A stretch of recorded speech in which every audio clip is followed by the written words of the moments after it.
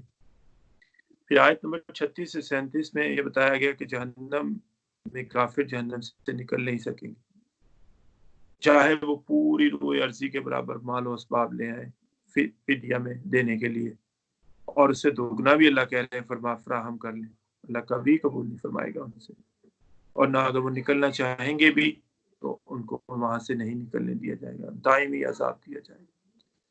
اس کے بعد آیت 38 سے لے کے 40 میں چوری کے جرم کی حد جو ہے وہ بتا دی گئی کہ چاہے وہ مرد ہو چاہے وہ عورت، ان کے ہاتھ کاٹ دو، یہ ان کا جرم کا بدلہ ہے، لوگوں کے لیے عبرتناک عبرت ہے، تاکہ آئندہ کوئی کسی کے مال پر میلی نگاہ نہ ڈالے۔ حدود کے نفاذ ہی سے معاشرہ میں اگر اللہ کی جو حدیں قائم ہوں، اس کا نفاذ ہو، اس سے معاشرہ میں مال، جان، آبرو کی حفاظت کا سامان ہو سکتا ہے۔ اور اگر کوئی شخص نادم ہو جائے، غلطی ہوگی ہے، اس نے سزا پا لی ہے، اللہ سے توبہ کرے تو اللہ کو وہ معاف کرنے والا پائے گا انشاءاللہ تعالی۔ آیت نمبر 41 سے 43 تک جو ہے، جو کوئی زبان سے ایمان کا اظہار کرے لیکن دل کی محرومی اس کے پاس ہو تو وہ کائنڈ آف نفاق ہے۔ یہ بڑی خوبصورت آیات ہے کہ اہل ایمان کو تسلی دی گئی کہ تم جو دیکھتے ہو نا منافقین اور یہ لوگ اہل کتاب یہود، ان کی سرگرمیاں کیسے یہ آپ کو غمگین نہ کریں، کیسے یہ دوڑ دھوپ کر رہے ہیں، یہ جھوٹی باتیں سننے اور پھیلانے میں دلچسپی رکھتے ہیں، باتوں کے اصل مقصد میں تحریف کرتے ہیں، دوسروں کا ناحق مال کھاتے ہیں اور اللہ کے رسول سے اپنی پسند کے فیصلے لینا چاہتے ہیں۔ نبی صلی اللہ علیہ وسلم کو اختیار دیا، آپ ان کے مقدمات سنیں، ان کے تنازعات سنیں یا نہ سنیں، یہ آپ پر ہے، اگر آپ سنیں تو عدل کے ساتھ فیصلہ کریں۔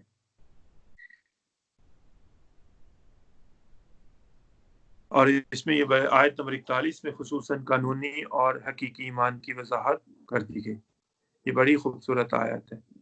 پھر آیت نمبر 44، 45 اور 46 سے 45 میں یہ بتایا گیا کہ جو کوئی بھی اللہ کے اتارے ہوئے قانون، اللہ کے اتاری ہوئی شریعت کے مطابق اگر فیصلے نہیں کریں، اسپیکر میوٹ ہے، آپ کی آواز نہیں آ رہی۔ فواد بھائی آواز آ رہی؟ نہیں آ رہی آواز۔ جی مجھے آ رہی ہے، بھی نہیں آ رہی، مستقل آ رہی ہے، کہیں بالکل 1 منٹ کے لیے بھی نہیں رکی۔ میجر صاحب آپ ڈسکنیکٹ کر کے فون کو دوبارہ کنیکٹ کریں انشاءاللہ۔ اسپیکر میوٹ ہے پلیز۔ نہیں، آپ کی آواز تو کافی صاف آ رہی ہے مجھے۔ بس میجر صاحب آپ کو نہیں آ رہی، آپ ڈسکنیکٹ کر کے دوبارہ کنیکٹ کریں۔ زمل بھائی کیری آن، وہ ڈسکنیکٹ ہو گئے ہیں، کوئی بات نہیں انشاءاللہ۔ اچھا جی، اس میں یہ 44، 45، 46، 47 میں بتایا گیا کہ جو کوئی بھی اللہ کے اتارے ہوئے قانون اور اس کی اتاری ہوئی شریعت کے مطابق فیصلے نہیں کریں گے، یہ ایک بات ہم نے انہیں بھی بتائی تھی، اہل کتاب یہود کو بھی، اہل کتاب نصارہ کو بھی اور تمہیں بھی، کہ جو کوئی بھی یہ کام نہیں کریں گے یہ لوگ، وہ کون ہوں گے؟ کافر، ظالم اور فاسق۔ اب آپ جائزہ لیجئے جو اسلامی ملکوں کا یا مسلمان ملکوں کا 52 یا 57 جتنے بھی ہیں، کیا اللہ کا قانون نافذ ہے؟ جو ارباب اختیار ہیں وہ اس کی طرف کوشش کر رہے ہیں؟ اگر نہیں ہو رہا تو کیا عوام نے اس پر یہ آیات پڑھتے ہیں ثواب کے لیے پڑھتے ہیں یا اس پر عمل بھی ہوگا؟ اسی طرح ہی کام چلتا رہے گا تو لوگوں کی کیا حالت ہے، عوام کی کیا حالت ہے اگر وہ ان کو مجبور نہ کریں کہ ہمیں یہ چیز چاہیے، یہ کام کرو، اگر نہیں کرو گے تو ان کے خلاف جدوجہد کریں کہ ہمیں جو ہے اللہ کا قانون چاہیے، کیونکہ یہ جو ہے حقیقتاً جو عادلانہ معاشرے کا قیام کرے گا، پاکیزہ معاشرے کا قیام کرے گا، یہ جو ہے حقیقتاً جو ہے اللہ آپ سے تب راضی ہوگا جب آپ اللہ کے شریعت کو، اللہ کے دین کو، اللہ کے قانون کو قائم و دائم کریں گے اور قائم و دائم رکھیں گے، پھر تب اللہ جا کے آپ سے راضی ہوگا۔ اللہ آپ کو کہہ رہا ہے کہ وہی لوگ کافر ہیں، وہی لوگ ظالم ہیں، وہی لوگ فاسق ہیں۔ دیکھ لیجئے ہمارا عدالتی نظام، دیکھ لیجئے کوئی بھی سسٹم اٹھا لیجئے ہمارا، کیا چیز ہے اس میں یہ نہیں ہے۔ تو اسی لیے اللہ نے انہیں دور پھینک دیا، ان لوگوں کو بھی جو اہل کتاب یہود و نصارہ کو۔ آج ہم بھی اللہ کی رحمت سے دور پھینکے گئے ہیں، اللہ کے عذاب کی گرفت میں ہے اس وقت، کیونکہ ہم یہ کام نہیں کر رہے ہیں جو اللہ نے ہمیں کہا ہے۔ بار بار باتیں آ رہی، شریعت کی بات بار بار آ رہی، بار بار آ رہی، بار بار آ رہی۔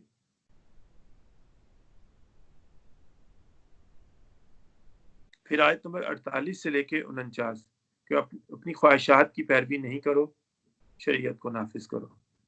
کہ 2 بار اس میں کہا گیا کہ اللہ کے نازل کردہ احکامات کو نافذ کیا جائے، خواہشات کی پیروی نہ کی جائے۔ ایون اللہ انبیاء کو کہتا ہے، داؤد علیہ السلام کو کہتا ہے، داؤد ہم نے تمہیں زمین پر خلیفہ بنایا ہے اور تاکہ تم لوگوں کے درمیان فیصلہ کرو، لیکن یاد رکھنا اپنی خواہش نفس کو بیچ میں نہیں آنے دینا، تو تمہیں اللہ کی راہ سے بھٹکا دے گی، یاد رکھنا یہ چیز۔ پھر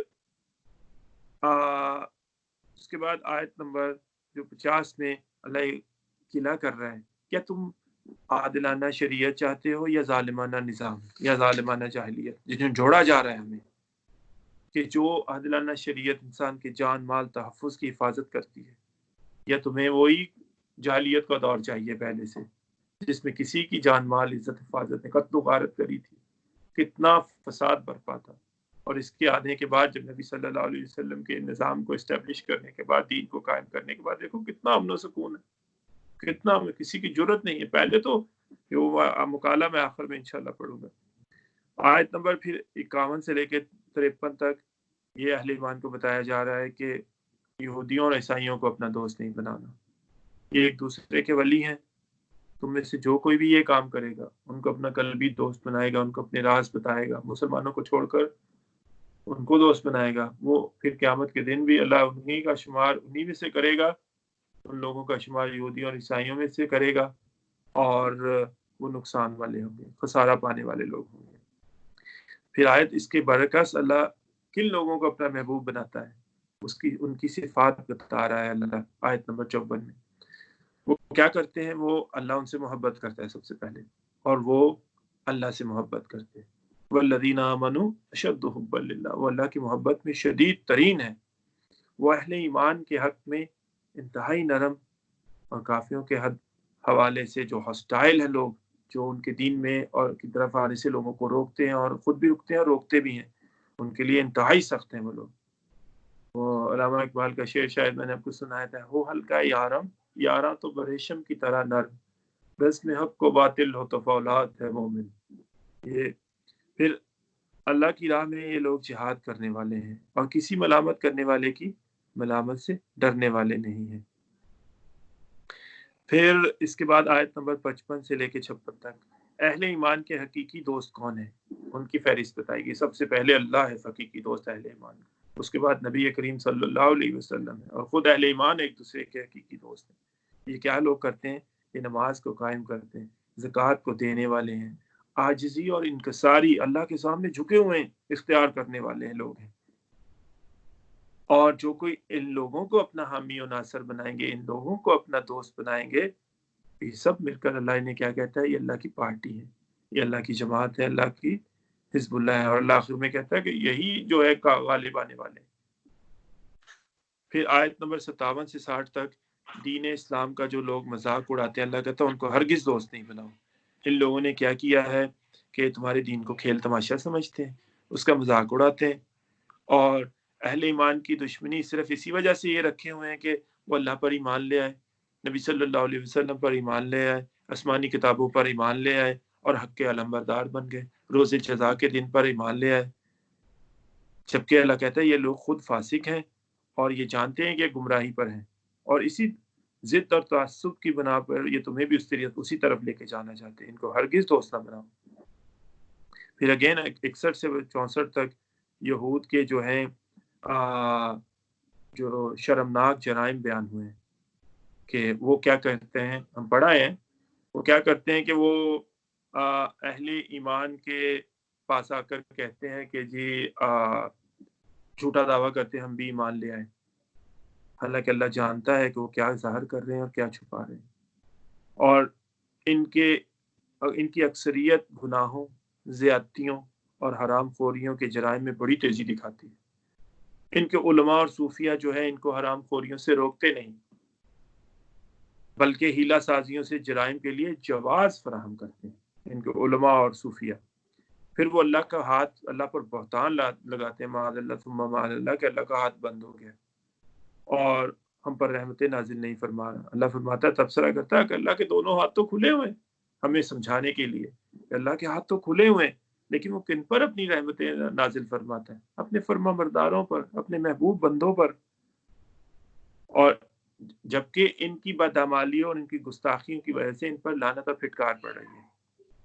قرآن مجید سنتے ہیں تو اس کی ضد اور انکار اور سرکشی میں ان کا اور اضافہ ہو جاتا ہے، بجائے اس کے قریب آئیں، اس کو سنیں، اس کو دل و جان سے مانیں، یہ چیزیں ہو رہی ہیں، سرکشی اور ضد میں اضافہ ہو رہا ہے۔ اور یہ پھر اس پر رکتے ہی نہیں، یہ کہتے کہ یہ جو اہل ایمان ہے ان کے درمیان کسی طرح پھوٹ ڈلائی جائے، کسی طرح ان کے درمیان لڑائی کرائی جائے۔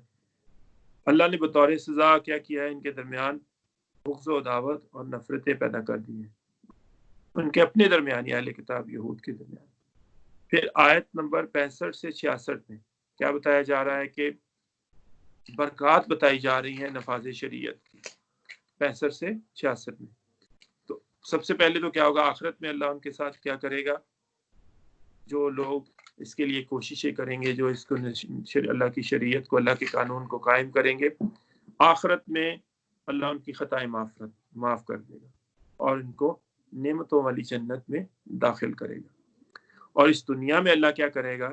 ان پر اپنی رحمت کی بارشیں نازل فرمائے گا اور زمین سے رزق کے خزانے پیدا ہوں گے، جیسا کہ نبی صلی اللہ علیہ وسلم نے فرمایا کہ اللہ کی حدود میں سے کسی حد کا نفاذ، اللہ کے حکم میں سے کسی حکم کا نفاذ اللہ کے شہروں میں 40 راتوں کی مسلسل رحمت بھری بارش سے بہتر ہے۔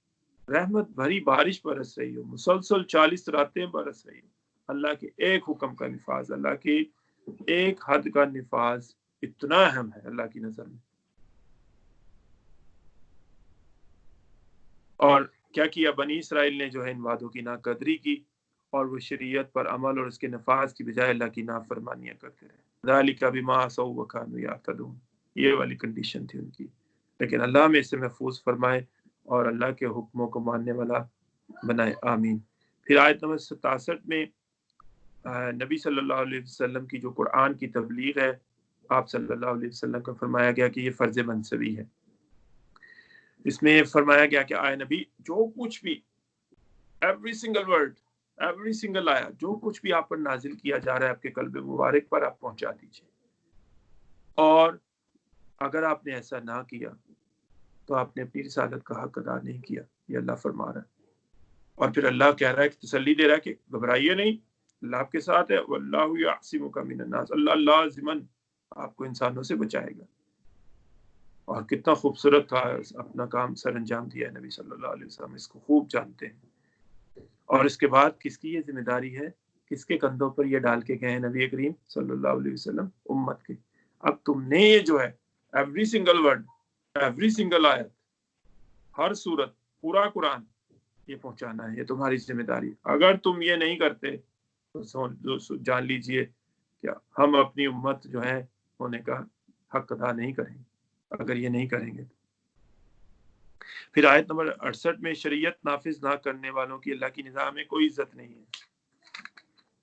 اللہ کہہ رہا ہے قل یا اہل الکتاب لستم علی شیء، کوئی حیثیت نہیں، بے بنیاد ہو تم، بے اصل ہو تم، کوئی حیثیت نہیں ہماری نگاہ میں جب تک تم تورات اور انجیل کو قائم نہیں کرتے۔ اسی طرح جب تک ہم اللہ کی کتاب القرآن کو قائم و دائم نہیں کرتے اور جو کچھ بھی اللہ کی طرف سے ہم پر نازل کیا جا چکا ہے نبی صلی اللہ علیہ وسلم کے دل قلب مبارک کے توسط سے، کوئی حیثیت نہیں، بے بنیاد ہے، دعائیں نہیں سن رہا، قبول نہیں کر رہا، منہ پہ دے ماری جا رہی ہے، اسی وجہ سے ہے۔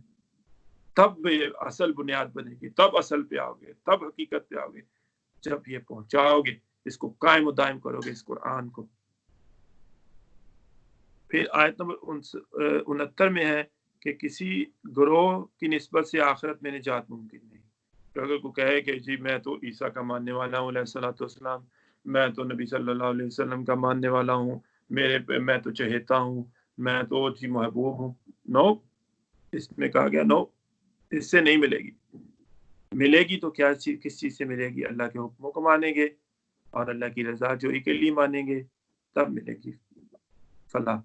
پھر آیت نمبر 71 میں شریعت کی بجائے خواہش نفس کی پیروی، کہ کوئی جو دو ہی راستے ہیں، یا تو اللہ کی بات مان لیں، اللہ کے احکامات کو مان لیں تو جو ہے آپ کو سیدھا راستہ ملے گا، اگر خواہشات نفس کی بات مانیں گے، ایون انبیاء کو بھی متنبع کر دیا گیا اپنی خواہش نفس کی پیروی نہیں کرنا، اگر اس کی بات مانیں گے تو گمراہ ہو جائیں گے، بھٹک جائیں گے، اگر اللہ کی اور اللہ کے رسولوں کی بات مانیں گے، ان کی اطاعت کریں گے، نبی صلی اللہ علیہ وسلم کی اطاعت کریں گے تو سیدھے راستے پر انشاءاللہ تعالیٰ رہیں گے۔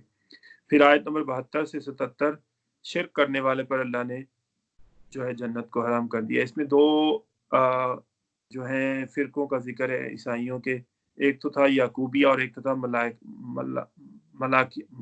ملاکیہ۔ اس میں پہلے والے نے کیا کیا کہ معاذ اللہ ثم معاذ اللہ، کہ سیدھا ہی کہہ دیا عیسائی ہے اللہ، اور دوسرے والے نے کیا کیا کہ عیسیٰ بھی ہے علیہ الصلوۃ والسلام، مریم بھی ہے سلام علیہ، اور اللہ بھی ہے، اس نے تثلیث کر لی کہ یہ تینوں ہی ہیں۔ یہ جو ہے فلسفیانہ مذہب مصر میں بھی تھا، انہوں نے کیا کیا ہوا تھا کہ خالق، مادہ اور روح تینوں قدیم ہیں، انہوں نے بس اپنے معبود تبدیل کر لیے، کہا اللہ، عیسیٰ علیہ السلام اور مریم سلام علیہ تینوں ہی معبود ہیں، اور یہ دو تھے۔ ان پر یہ بتائی جا رہی کہ جو یہ کوئی شرک کرے گا، سورہ مریم میں پڑھیں گے کہ کس قدر غصہ و غضب اللہ کا ہے ان 3 آیات میں، کہ آسمان پھٹنے کو، زمین پھٹنے کو، آسمان چھک ہونے کو ہے، اور آسمان زمین دھڑام سے نیچے گرنے کو ہے، کہ تم کہتے ہو کہ رحمان نے بیٹا بنا لیا ہے، معاذ اللہ ثم معاذ اللہ۔ پھر اس کے بعد آیت نمبر 78 سے 81 تک اس میں یہ بتایا گیا کہ بنی اسرائیل کے نافرمانوں پر، جو فاسق اور فاجر لوگ تھے ان پر جو پیغمبروں کی لعنتیں ہوئی ہیں، خصوصاً عیسیٰ علیہ السلام اور داؤد علیہ السلام نے جو کی تھا لعنت ان پر، وہ کیوں لعنت کی، کیوں انہوں نے لعنت کی، ان کی اللہ کو جو ذالک بما عصوا وکانوا یعتدون، اللہ کی نافرمانی میں حد سے گزر جانا، برائیوں سے نہ روکنا، اللہ کے دشمنوں سے دوستیاں کرنا، ان جرائم کی وجہ سے اللہ ان سے ناراض ہو گیا اور ان پر ہمیشہ کا عذاب لکھ دیا گیا۔ ان پر لعن طعن کرتے تھے عیسیٰ علیہ السلام اور داؤد علیہ السلام۔ پھر آیت نمبر 82 سے 86 تک ان آیات میں یہ فرمایا گیا کہ تم دیکھو گے کہ مسلمانوں سے دشمنی میں جو پیش ہے نا، وہ مشرک ہیں اور یہودی ہیں۔ اگر تم کسی کو سافٹ پاؤ گے تو وہ عیسائیوں کو اپنی حد میں سافٹ پاؤ گے۔ اس کی وجہ اللہ نے کیا بتائی کہ ان میں ایسے خدا پرست راہب موجود ہیں جو دنیا سے بے رغبتی رکھنے والے ہیں اور اپنی انا کو قربان کرنے والے ہیں، اور ایسے ہی ایک عیسائیوں کے وفد کا تذکرہ مزمل کہ بھائی آپ کی مزمل آپ میوٹ پہ ہیں، آ رہی آپ کی آواز نہیں، آپ پھر ڈسکنیکٹ کر کے کنیکٹ کیجئے۔ ہاں آپ ڈسکنیکٹ کر کے دوبارہ کنیکٹ کیجئے پلیز۔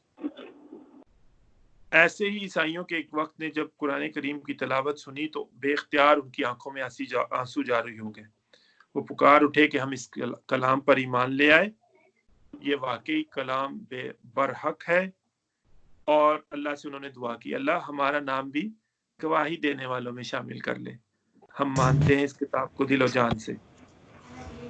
تو اور انہوں نے کہا کہ ہمیں امید ہے کہ ہمارا رب ہمیں اپنے نیک بندوں میں شمار کرے گا۔ اللہ نے ان کی آرزو کو پورا فرمایا اور انہیں محسنین کے مقام پر فائز فرمایا کر ہمیشہ میں اس کی جنت کا وعدہ فرمایا، اور اس کے برعکس جن لوگوں نے اللہ کی آیات کا انکار کیا اور ان کو جھٹلایا، وہ ہمیشہ آگ کا ایندھن بنیں گے۔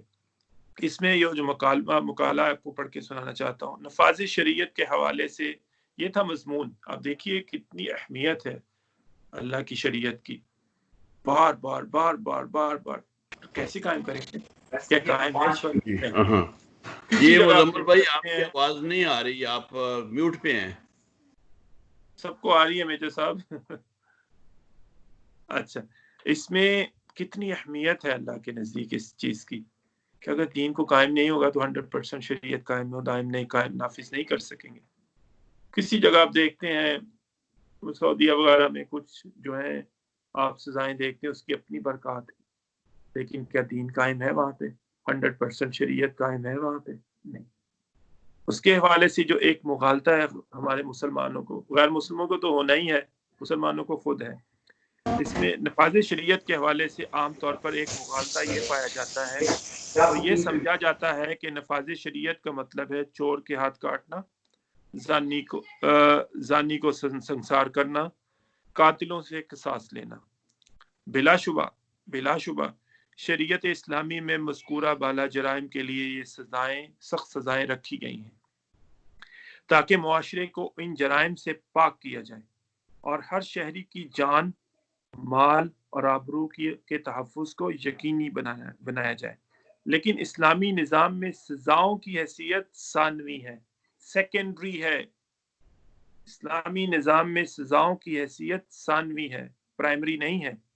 نفاذ شریعت کا اصل حاصل کیا ہے؟ اصل حاصل اب سنیے، ایک عادلانہ اور پاکیزہ معاشرے کا قیام۔ ایک عادلانہ اور پاکیزہ معاشرے کا قیام جس کے تحت جرائم کا سرزد ہونا ہی مشکل ہو جاتا ہے، یہ ہے پرائمری تھنگ۔ عادلانہ معاشرے کا مطلب یہ ہے کہ اب سنیے، تمام شہریوں کو ایک ہی جیسی، چاہے وہ حکمران ہو، چاہے وہ رعایا ہو، چاہے وہ عہدے دار ہو، چاہے وہ ایک چھوٹے سے عہدے والا آدمی ہو، ایک ہی جیسی تعلیمی، طبی اور دیگر بنیادی ضروریات فراہم کی جائیں، انہیں تمام بنیادی حقوق حاصل ہوں اور ان کے لیے فوری، سستا اور بے لاگ انصاف کو یقینی بنایا جائے۔ معاشرے میں کفالت عامہ کا ایسا بندوبست اور ضروریات کی فراہمی اس حد تک کر دی جائے کہ جرائم کے ارتکاب کا امکان ہی نہ رہے، لوگ سوچیں ہی نہ۔ آگے چلیے، پھر پاکیزہ معاشرہ سے مراد کیا ہے؟ کہ تمام ذرائع ابلاغ کے ذریعے تعلیم و تربیت، واعظ و تبلیغ کا مؤثر انتظام ہو۔ حکومتی لیول پر حکومت میں ایک شور کرے گی کہ تعلیم و تربیت اور واعظ و تبلیغ کا مؤثر انتظام ہو۔ افراد کی اصلاح اس حد تک کر دی جائے کہ وہ جرائم سے نفرت کرنے لگے، کرنا تو دور کی بات ہے، سوچتے بھی وہ نہیں ہے اس چیز کے متعلق۔ معاشرے میں رائے عامہ کو جرائم کے خلاف اس حد تک تیار کیا جائے کہ معاشرے کا اجتماعی ضمیر جرائم کو برداشت ہی نہ کرے اور ان کے مرتکب افراد سے نفرت کرے۔ اس کے ساتھ ساتھ ایسے تمام اسباب کا کلا کما کر دیا جائے جو ان جرائم کی تحریک پیدا کرتے ہیں اور ترغیب دلاتے ہیں۔ تحریک سوچ بھی نہ ہو، تحریک پیدا کرتے ہیں اور رغبت دلاتے ہیں۔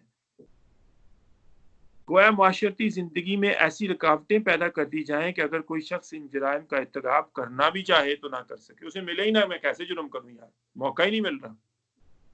اس کے بعد بھی اگر کوئی شخص ان سارے ہولز جو آپ نے ہول بند کر دیے، سوراخ بند کر دیے سارے، جن کے ذریعے سے کچھ کر سکتا ہے کوئی شخص، اس سارے اسباب آپ نے بند کر دیے جن کی وجہ سے کوئی شخص گناہ کر سکتا ہے یا جرم کر سکتا ہے، تو اگر پھر بھی یہ کوئی شخص یہ کام کرے، یہ برائیاں کرے، تو اس کو اتنی سخت سزا دی جائے اور عبرتناک سزا دی جائے، یہ جو مقرر اللہ نے کی ہیں، تاکہ لوگ 100 دفعہ سوچیں، اگر میرے سامنے کسی کو سزا ملی، میں اگر کوئی جرم کرنا بھی چاہوں تو 100 دفعہ سوچوں، چوری ڈاکہ غبن کرنے سے پہلے، قتل کرنے سے پہلے، فساد برپا کرنے سے پہلے 100 دفعہ ضرور سوچوں۔ اسلامی نظام کا مطلب محض سزاؤں کا نفاذ سمجھنا اور اس نظام کی اصل شان یعنی عادلانہ نظام اور پاکیزہ معاشرے کی قیام کی طرف توجہ نہ کرنا بہت بڑا مغالطہ ہے۔ وہ لوگ دھوکے میں مبتلا ہیں جو یہ صرف یہی سوچ رہے ہیں کہ سزاؤں کا اصل مقصد کیا ہے؟ عادلانہ نظام، پاکیزہ معاشرہ قائم کرنا جیسے اللہ چاہتا ہے، یہ ہے اصل مقصد، یہ ہے پرائمری مقصد۔ اب آپ دیکھ لیجئے، اب ذرا نظر دوڑا لیجئے، کسی بھی مسلمان ملک میں 6 ارب ڈالر کے محل بنائے ہوئے ہیں، 24 کیرٹ گولڈ ہے، اور ایک طرف جو ہے بھوک افلاس، ایک طرف پینے کا پانی تو دور کی بات ہے، دانت صاف کرنے والا پانی بھی جو ہے وہ باہر سے آئے گا، اور ایک طرف گردے بیچیں گے اپنی بہنوں کی شادیوں کرنے کے لیے، اتنی غربت۔ اور علماء کرام جو ہے ہمیں صبر نہیں بھائی، صبر تھا، اللہ کے رسول نے فرمایا اصبروا یا اہل یاسر، قائم رہنا، استقامت کرنا۔ ایک موقع یہ بھی آیا ہے یہ عادلانہ نظام قائم کرنے کا، دانت مبارک بھی شہید کرائے ہیں، اتنا زور کا وار پڑا، یہ بھی روایت میں تلوار کہا کہ خون کا فوارہ نکلا ہے، جو زیرہ پہنی تھی اس کی وہ جو چینز تھی وہ اندر چلی گئی، ایک صحابی نے دانت سے نکالنے کی کوشش کی، ان کے دانت ٹوٹ گئے اتنی زور سے، گال رخسار مبارک پر جو لوہے کے پیس اندر چلے گئے تھے اس کو جس صحابی نے نکالنے کی کوشش کی اس کے دانت ٹوٹ گئے. جب وہ نکلے ہیں تو خون کا فوارہ نکلا. اس نظام کے لیے پتھر کھائے، پاؤں میں کانٹے چبھوائے، اپنی بیک پر اوجڑیاں رکھوائیں اس نظام کو قائم کرنے کے لیے.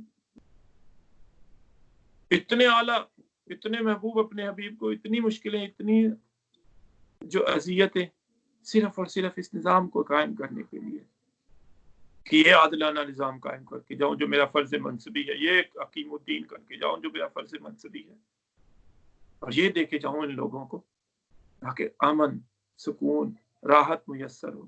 یہ نہ ہو کہ جو کسی کے دانت صاف کرنے کا پانی بھی باہر سے آ رہا، یہ ہو کہ خلیفہ وقت نہیں خود دے کے آؤں گا آٹا، کون اٹھائے گا میرا بوجھ قیامت کے دن.